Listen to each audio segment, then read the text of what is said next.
औज़ुबिल्लाहिमिनश्शैतानिर्रजीम बिस्मिल्लाहिर्रहमानिर्रहीम अस्सलाम वालेकुम। स्टूडेंट्स, उम्मीद कर रहा हूँ कि आप सब लोग बिल्कुल खैरियत से हैं और आज का ये वीडियो लेक्चर पीपीएससी के स्टूडेंट्स के लिए है जिन्होंने टेस्ट नंबर 1 दिया था इस संडे को। और आज की इस क्लास में हम उसकी एक्सप्लेनेशन लेने जा रहे हैं। ये गूगल फॉर्म पे टेस्ट हुआ था, आपने अपने रिस्पॉन्सेज सबमिट करवा दिए थे और आपके मार्क्स आपको मिल गए थे।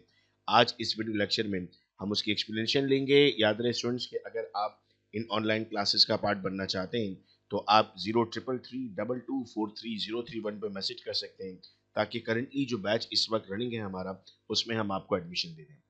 पहला क्वेश्चन था स्टूडेंट आपके पास, which of the following best differentiate a colloidal dispersion from a true solution. Sir, dispersion में सबसे पहले जो चीज इंपॉर्टेंट होती है वो पार्टिकल साइज होता है और होमोजेनिसिटी होती है।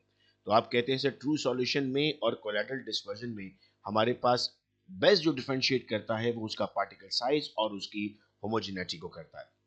नेक्स्ट क्वेश्चन था आपके पास, है pharmaceutical formulation exhibit a non linear decrease in drug concentration over time, this degradation likely to follow. देखो, अब यहां पर स्टूडेंट्स का ये सवाल था कि सर ये जीरो ऑर्डर क्यों नहीं हो रहा। जीरो ऑर्डर के वक्त में आपके पास ये लीनियर डिक्रीज करता है। अगर ये नॉन लीनियर डिक्रीज कर रहा है तो इसका मतलब ये है कि there are some factors which are affecting on the drug concentration. इसीलिए आप कहते हैं sir more than one factor है, तो आप यहां पर नाम देते हैं सेकंड ऑर्डर काइनेटिक्स को। Which qualitative property is most crucial for ensuring the compatibility of IV fluid with the blood? तो सर IV फ्लूइड की जब आप बात कर रहे हैं तो इसका मतलब है आप क्रॉस करने जा रहे हैं फ्लूइड से मेम्ब्रेन में, तो वहां पर आपके पास ऑस्मोटिक प्रेशर बहुत इंपॉर्टेंट है। वहां पर वेपर प्रेशर, बॉइलिंग पॉइंट और फ्रीजिंग पॉइंट का कोई रोल नहीं है। जो क्वालिटेटिव प्रॉपर्टी आपको काम आएगी वो ऑस्मोटिक प्रेशर होगा। A buffer system composed of weak base and its conjugate acid is most effective when। हम कहते हैं सर बफर सिस्टम की तो बेसिकली डेफिनेशन यही है कि वो वीक एसिड है या वीक बेस है और उसका कॉन्जुगेट एसिड या बेस का सॉल्ट मौजूद है। ऑप्शन ए कहता है the pH is significantly lower than pK of the weak acid, the pH is significantly higher than the pK of weak acid, the pH is approximately equal to the pK. याद रहे pH pKa, pOH pKb, इनका आपके पास concept ये होगा कि इनकी values आपके पास similar मिल रही होंगी। बहुत बहुत वास्ट डिफरेंस नहीं आता। हाइजेनबर्ग हेंडरसन इक्वेशन अगर आप देखते हैं तो आपको बताता है कि पीएच बेसिकली आपको बताता है कि पर्टिकुलर सॉल्यूशन कितना एसिडिक है और बेसिक है, और पी के ए या पी के बी आपको बताता है कि आपका जो पर्टिकुलर सॉल्यूशन है उसमें जो सॉल्यूट्स मौजूद है उसकी कंसेंट्रेशन कितनी है। तो अगर आप कहते हैं कि आपका जो कॉन्जुगेट एसिड है अगर उसको इफेक्टिव होना है तो उसका पी के ए वैल्यू और पीएच वैल्यू दोनों सेम होनी चाहिए। एक और भी सवाल आगे इसी तरह का मौजूद है जिसमें सेम अगेन कॉन्सेप्ट हम यूज करेंगे। Which degradation pathway is most likely to be accelerated by presence of trace metal ions? Sir metal आइन मौजूद हैं तो वो ऑक्सीडेशन करेंगे तो डिग्रेडेशन ऑक्सीडेशन से फास्ट हो जाएगी। The primary difference between a suspension and emulsion lies in, what is the basic difference? Sir, miscibility of the dispersed phase and dispersion medium। अब आप कहोगे सर पार्टिकल साइज में भी फर्क होता है, मेथड प्रिपरेशन में भी होता है, रूट ऑफ एडमिनिस्ट्रेशन सेम होता है, लेकिन आपके पास प्राइमरी डिफरेंस पूछ लिया तो ये बीसीक्यू बन गया। इस तरह के टिपिकल क्वेश्चंस आते हैं एग्जाम में। Which factor has the least influence on the buffer capacity of a solution? Sir concentration में बफर कंपोनेंट बहुत मैटर करती है, पीके वैल्यू मैटर करेगी, टेम्परेचर मैटर करेगा। चूंकि टेम्परेचर, अब बफर की जब डेफिनेशन पढ़ते हैं तो उसमें आप कहते हैं कि ये काम कांस्टेंट टेम्परेचर पे होने जा रहा है, तो फिर आप कहते हैं sir presence of the inner salts are important चूंकि वो कहीं कॉन्जुगेट ना बना लें। A drug is known to degrade by hydrolysis, which strategy should be least effective in improving its stability? least effective में आप कहते हैं sir dissolving the drug in a high polar solvent, hydrolysis हो रहा है, पैकेजिंग इंपॉर्टेंट है, लाइफोलाइज करते हैं तो बेस्ट हो जाएगा, डेसिकेंट डाल सकते हैं, लेकिन सबसे लीस्टली आप कहते हैं कि हायर पोलर सॉल्वेंट में हम उसे डिसॉल्व करने जा रहे हैं। which of the following is not a characteristic of pharmaceutical solution? Face separation upon standing ये फार्मास्यूटिकल सॉल्यूशन का कैरेक्टर नहीं है, ये आप चले गए बेटा कोलाइड्स की तरफ। Which statement regarding dispersed system is most accurate? Most accurate मतलब अब सबसे सही बात ढूंढनी है। All dispersed systems exhibit the Tyndall effect. Okay, suspension are thermodynamically stable.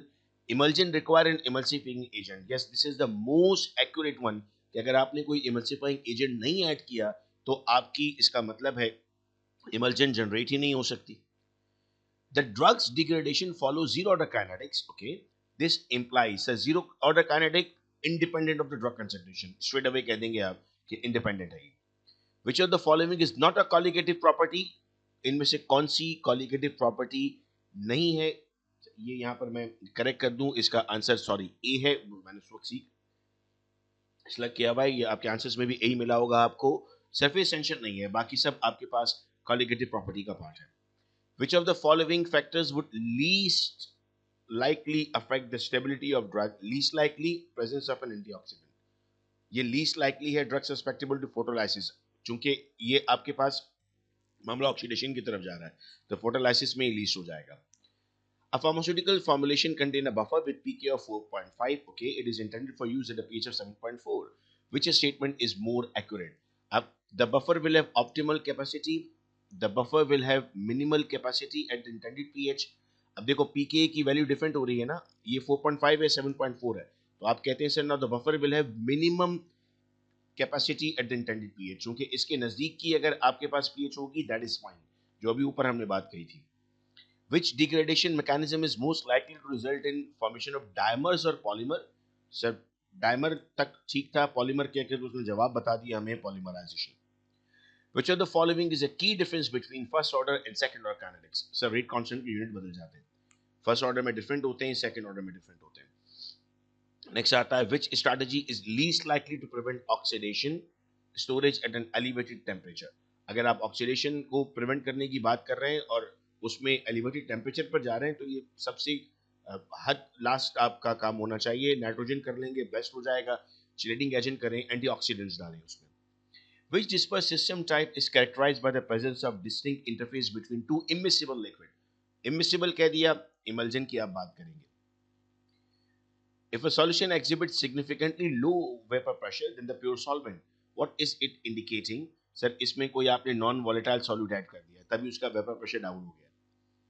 और लास्ट क्वेश्चन था, a buffer solution is prepared by mixing equimolar amount of weak acid and conjugate base. If the pK of HA is 5, what is the expected pH of buffer? Sir, it must be same.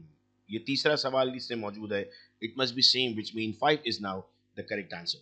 तो ये test number 1 था, और जितने भी test होंगे इंशाल्लाह online आपके जो हम पढ़ रहे होंगे सबका मैं आपको ऑनलाइन टेस्ट ले रहा हूँ, और फिर इस तरह हम एक्सप्लेनेशन करेंगे. हमारी पूरी कोशिश है कि इस टेस्ट को हम एज कर लें और बेस्ट मार्क्स ले लें, फार्मेसी रिवाइज कर लें. वो लोग जिन्होंने भी ये वीडियो देखी है और पार्ट नहीं है इन ऑनलाइन क्लासेस का, वो ज्वाइन कर सकते हैं 03332243 031 पे. अपना बहुत ख्याल रखिएगा आप सब लोग. अल्लाह हाफिज.